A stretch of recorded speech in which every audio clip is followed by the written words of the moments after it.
Bueno, bienvenidos a Análisis de Coyuntura. Estamos aquí don Philip Chicola y su servidor Edgar Ortiz para comentar esta coyuntura tan, ¿cómo se diría, Philip? Un poco... volátil. Volátil sería la palabra. Inesperada. Incierta. Incierta, pero se va despejando el tablero electoral. ¿Qué elecciones más extrañas? Rarísimas. Todo en la CC. Todo última hora. ¿Sí? 30 días para las elecciones. Hasta ahorita están viendo quiénes van quedando. Parece que se va desarmando el tablero de lotería. Había como 26, van quedando como 20. Pero la semana estuvo interesante. Esto es como jueguito de sillas musicales. Sí, ajá, el que no sea capturado o cuya inscripción no sea anulada por la corte es el que queda presidente. O el que tenga finiquito. Porque tenga finiquito. Porque Edwin y Telma, bueno, es un rollo. Hay finiquitos, hay prohibiciones, hay gente en la cárcel, adentro, fuera del país por lo menos. O sea, un rollo. Pero esta semana fue clave porque si se cae Radford, si se cae Mario Estrada, pues parece que la cosa no cambia mucho. Pero ahora que se caen Telma y Suri, ahí sí ya son otros 100 pesos. Sí. Ya es otra cosa, otro panorama. Y la verdad, no sé si esperabas lo de Suri y lo de Telma. Yo lo de Suri lo esperaba. Yo lo de Suri también lo esperaba. Yo creo que era strike cantado, como se dice popularmente. Porque para mí el artículo es muy claro en el sentido de establecer la prohibición de los parientes de familiares de caudillos de golpes de Estado. Pero, a ver, había todo un debate de si la norma es justa, la temporalidad de la misma. Al final del día creo que el artículo era relativamente claro y ya en su momento la Corte le había anulado un amparo provisional. Entonces para mí era strike cantado que ya le iban a decir que no. Ahora, lo del de Telma Aldana, creo que ese sí daba para mayor discusión por el tema del finiquito. Terminado viendo que la votación en el caso de Telma Aldana fue todavía más marcada, digamos. Fue chamarreada. Fue un 6-1. Mientras que en el de Suri Ríos fue como el del Barcelona y Liverpool 4-3, ¿verdad? Y fue remontada, dicen. Fue remontada. Bueno, el de Suri, la verdad que yo coincido con vos. O sea, cantadísimo porque aparte nuestra tradición es conservadora, es literal. O sea, yo no sé, yo sé que se estaban fumando el tema de los derechos humanos, que no estoy diciendo que sea un argumento tonto, porque tampoco estoy diciendo que sea un argumento tonto. Pero, sinceramente, en nuestra tradición no se llega tan lejos en las resoluciones, dejémonos de cuentos. El de Ríos Montt fue un caso muy particular, no fue bueno, aunque la sentencia estaba bien estructurada, era una corte que había puesto el FRG ad hoc, pues, o sea, eso no había sido una evolución en la jurisprudencia guatemalteca. De hecho, Molina Barreto fue magistrado cuando la corte dice, ¿se acuerdan de aquella sentencia de Ríos Montt? Sí, esa fue un error de derecho, la expulsamos. Del ordenamiento jurídico, cosa nunca antes vista en ninguna corte en Guatemala. Sui generis, o sea, ahora no nos llevemos de cuentos, y el propio vice de Suri. Y la otra cosa que creo que la comentamos un día, que era paradójico, ¿no? Porque la candidata que ofrece pena de muerte, que para aplicar la pena de muerte tiene que repudiar parcialmente por lo menos el Pacto de San José, está invocando el Pacto de San José para ser candidata. Así es, porque el Pacto de San José establece cuáles son las limitaciones a establecer prohibiciones a optar a cargos públicos. Y el argumento de Suri Ríos es que el artículo 186 C le está estableciendo una prohibición por razón de linaje. O sea, que la prohibición a ella le aplica por ser hija del caudillo de golpe de Estado.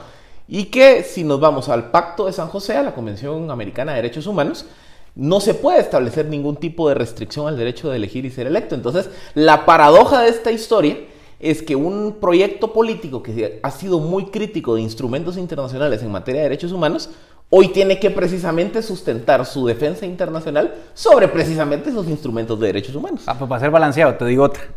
El finiquito, yo siempre estuve en contra de eso del finiquito porque me parece que fue un instrumento depurador. Sí. Porque con el sistema judicial tan débil que tenemos, imposible tener en sentencia ponete un Medrano en Chinautla o a un Baudilio Hichos en Chiquimula. Imposible porque el sistema está cooptado, no tenés jueces imparciales, ya sabemos todos el cuento. Entonces era imposible ver a uno de estos señores en sentencia hasta que no vino la CICIG. Y entonces, como era imposible, en 2011 se empezó a decir, el que tenga finiquito, el que no tenga finiquito no corre. Pero el que no tengas finiquito solo significa que tenés una denuncia. La denuncia se puede caer, o los cargos que te formulan se pueden caer. Pero el cargo no necesariamente se tiene que volver penal, puede ser digamos, una reparación, puede ser una multa. Yo concuerdo con vos que al final, digamos, el tema del finiquito se prestaba a darle demasiado poder a la Contraloría. Pero ahí es donde también nos damos cuenta cómo en 2011, pero particularmente en 2015, cuando estábamos encendidos en patrio ardimiento de depurar el sistema, se apoyó precisamente que esta norma de requerir el finiquito como requisito para la inscripción fuera defendida de forma sólida, la gran paradoja, 4 años después, es precisamente esa norma y esa jurisprudencia que se sentó en 2015 la que terminan afectando las aspiraciones de Telma Aldana. Tiro al pie. Tiro al pie. Ahora, en los dos, o sea, ahí nos damos cuenta de las paradojas de la historia guatemalteca. Una candidata crítica de convenciones de derechos humanos necesita argumentar convenciones de derechos humanos si no quiere que su caso muera acá. Y la otra candidata, Telma Aldana, pues que su caudal político estaba afincado precisamente en la lucha contra la corrupción. Uno de los legados de esa lucha contra la corrupción fue precisamente esa norma restrictiva del finiquito como requisito de inscripción y es la norma que le impide a ella participar en 2019. Honestamente, el tema del finiquito para mí siempre ha sido inconstitucional, violatorio de convenciones de derechos humanos, pero aquí como sirvió para depurar a los malos, nos gustó. Así Ahorita es. nos dimos cuenta que el trago fue, bueno, para algunos fue amargo, no sé si para quién. Es que de los dos lados te diría que pasa exactamente lo mismo. Cuando la norma te favorece, la aplaudís. O cuando favorece tus ideales, tus intereses, la aplaudís. Cuando esa misma norma te afecta a tus ideales e intereses, la ves como injusta. Porque, por ejemplo, en el caso de la norma del finiquito, yo siempre fui muy, digamos, favorable a la idea de depurar por la vía del finiquito. Sí creo que se presta ciertas arbitrariedades, pero creo que es una norma, llamémosle, restrictiva. Pero veo también allá afuera que actores que lo defendieron en el 2015 hoy salen a cuestionarla porque, digamos, su ideal político se encontraba más cercano a una Telma Aldana. Entonces, claro, juzgamos la norma en función a casos particulares, no a la norma en general. Ese es nuestro vicio, ese es nuestro vicio como país y ahí hay que hacer un mea culpa también. Yo no es mi caso. En el tema del finiquito yo sí reconozco que siempre he sido opuesto al finiquito. Pero entendía los argumentos, pues, o sea, cuando la gente me decía, mira, nunca vas a ver a un Ichos en la cárcel, por ejemplo, o un Kekchen, yo entendía, bueno, digo, está bien, pero al final se nos está revirtiendo. Y fíjate vos que ahí hay un caso bien importante de derechos humanos, curiosamente Venezuela, ya que no nos quieren volver Venezuela, dicen algunos, el caso de Leopoldo López. A Leopoldo López lo inhabilitó la Contraloría de Venezuela, mandado a hacer por Maduro, y al final eso llegó a la CIDH y a la Corte IDH. Y la Corte les dijo, miren, eso fue una barbaridad, no se puede. O sea que este caso probablemente, si Telma se anima, quizás siente un precedente al sistema y a lo mejor la Comisión de Derechos Humanos nos dice que eso del finiquito son cuentos. Por ejemplo, en El Salvador también te piden finiquito. Pero fíjate que el finiquito de El Salvador es diferente. El finiquito de El Salvador es una constancia de que no tenés sentencia penal. Sí. Entonces es otro rollo.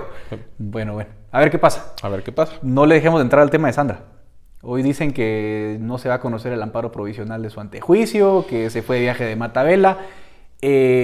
Al final Sandra también tiene sus problemas legales, pero como que no le llegan por ningún lado. Pero yo sí creo algo. Yo creo que el caso del amparo por el antejuicio de Sandra Torres, a diferencia del de Suri y de Telma Aldana, no va a tener impacto electoral.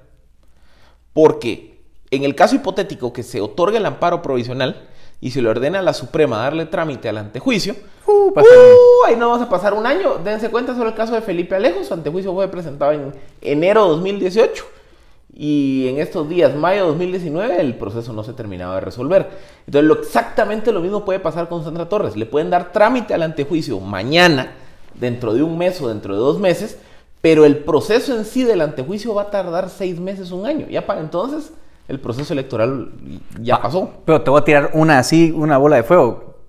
En el 2015, cuando estábamos, como decís vos, encendidos en patio de rendimiento, hubo otro criterio del Tribunal Supremo Electoral, y era el de los honorables. El de los no honorables, perdón. Entonces, ni a Portillo no lo inscribimos porque estuvo condenado en Estados Unidos. Pero fue peor el caso de Gudy Rivera, de Mirza Arriaga y de Baudilio Ichos, hablando de Ichos. Y de Jimmy Ren. Y de Jimmy Ren. Okay. Casos bien diferentes, pero el de estos 3 que te menciono, tenían antejuicio iniciado. Y el Tribunal Supremo Electoral dijo, mira, el solo hecho que tengas un antejuicio abierto no te hace idóneo. Entonces no los adjudico. Los señores patalearon, se fueron hasta la CC y la propia CC, que es la misma, no es la misma. No, bueno, sí, no, es la misma. En algunos casos, creo yo. En algunos casos es la misma, porque como eso va primero a la Suprema y hasta que llega a la CC no pasa un tiempo, era esta misma CC, dijo, sí, mira, primero el Tribunal Supremo Electoral es la máxima autoridad electoral, ellos pueden calificar tu honorabilidad. Segundo, tienen que calificar tu honorabilidad. Y tercero, si ellos consideran que un antejuicio iniciado te quita honorabilidad, pues bueno. El criterio de ahora, la gran pregunta es bola de fuego para el tribunal y para la corte. Totalmente. ¿Van a aplicar el criterio con Sandra? Porque exactamente, si se le da trámite al antejuicio de Sandra Torres, se podría argumentar que Sandra Torres no cumple el criterio de honorabilidad, y tomando como base las resoluciones de 2015 de Mirza Arriaga, Jimmy Ren y demás, le podrían anular su inscripción. ¿Se animarán? No creo. Bueno, eso va a estar complicado. Por último, para no aburrir a la audiencia, porque los tiempos en el internet son bien cortos, ahí te la dejo más a vos. Sin Telma, sin Suri, qué complicado, porque las últimas encuestas que vimos había como 25% indecisos. Había como 8 o 10 puntos a favor de Telma y como 10 12 puntos a favor de Suri. O sea, te queda un electorado huérfano como de 35-40%, a falta de 30 días. ¿Quién puede levantar vos? Es que aquí se genera el escenario de la carrera de enanos. Ojo, ya no tengo que decir carrera de enanos porque después me llaman los candidatos a alegarme por decirles enano, no se enoje, doctor. La carrera de enanos es el escenario que se genera cuando a la candidata 2 y 3 les dicen que no. ¿Por qué? Porque ven, si nos damos cuenta, de un plumazo, la candidata en segundo lugar, que era Suri Ríos, tenía 15% de intención de votos, Telma Aldana 10% en tercer lugar. De un plumazo, la Corte básicamente elimina a 2 candidatas que sumaban 25% del apoyo del electorado. Atrás de ellas, lo que hay es un pelotón de muchos candidatos. Alejandro Yamatei, estaba también Roberto Arzú, Edmond Mulet, un poquito más atrás Julio Héctor Estrada, Edwin Escobar, todos abajo de los 8 o 7 puntos de intención de voto. Entonces se vuelve una carrera de enanos porque ahora hay 3, 4, 5, 6 candidatos abajo del 10% de intención de voto que van a empezar a competir por cómo repartirse ese 25% de voto huérfano. Y aparte, un 30% de electores, o sea, aparte del 25% hay un 30% de electores que al día de hoy no tiene idea de por quién votar. Entonces hay 55% de voto allá afuera capturable. Entonces, carrera de enanos porque todos estos partidos chiquititos que no repuntaban en las condiciones antes de las de esta semana, se van a empezar a canibalizar y a pelear el voto de ese electorado huérfano. Y Sandra Torres tiene su voto duro de que un 20%. Yo por eso creo que Sandra Torres, salvo se dé algún escenario como el que hablábamos hace un rato, ella tiene un ticket en segunda vuelta. El escenario de la carrera de enanos tiene una característica y que es un escenario muy inercial. ¿Qué quiere decir esto? Miren, esto es como en las carreras. Quien agarra inercia en los últimos 100, 200 metros es el que se cuela en la meta. Pero ¿cómo levantás en una campaña en la que los medios no importan? Porque la publicidad en medios ya no importa. Todos son desconocidos. Digamos que los únicos ahí que tienen cierta ventaja son un poco a Roberto Arzú, más por el apellido que por otra cosa. Un Yamatei, porque es como la 6ª elección que tiene. Y los demás no los conoce ni Dios. Así es. ¿Cómo se levantan en un mes? Bueno, Jimmy Morales se levantó en un mes también. Él pasó de 8 a 15 y de 15 a 22 en 6 semanas. Pero no lo conocían más por moralejas y esas cosas. Digamos, eso es lo que le ayudaba. Pero digamos, pensar que un liderazgo político en un mes no se levante no es del todo correcto. Y más en una elección en donde hay 55% de votantes huérfanos. Aquí tiene mucho que ver, uno, vinculación de discursos.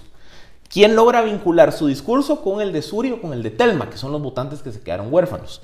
Segundo, ¿quién logra hacer alguna campaña que sea disonante, que sea distinta, que sea disruptiva? Pero es que aquí todo el mundo habla de disruptivo y yo miro que solo hacen lo mismo. Quien haga algo distinto a lo que los candidatos hacen se puede posicionar. Y quien logre conectar con ese votante huérfano puede pasar de estar en 5, 7, 8% de intención de voto a pasar a 12, 13%. Y yo creo que como está el escenario electoral, el segundo lugar va a entrar a segunda vuelta con un 12, 15% de intención de voto. Seguro. Es lo que le va a hacer falta. Entonces no es tanto lo que hay que brincar. Entonces no se necesita pensar que necesito ir a capturar 20% de votos. No. Un enano que logre capturar de 5 a 10% de votos en este último mes de campaña y se agarra inercia, puede ser el que se cuele a segunda vuelta. Y en segunda vuelta es más fácil porque es 1-1. Y con el antivoto de Sandra, que sería la hipotética en segunda vuelta, ya es otro escenario, son otras dinámicas. Bueno, a ver qué pasa entonces. Vamos a despedir ahí a la audiencia. Siempre este es análisis de coyuntura. Análisis de coyuntura, todo más fresco y a ver, igual que nos compartan sus comentarios y ahí nos vemos en la red.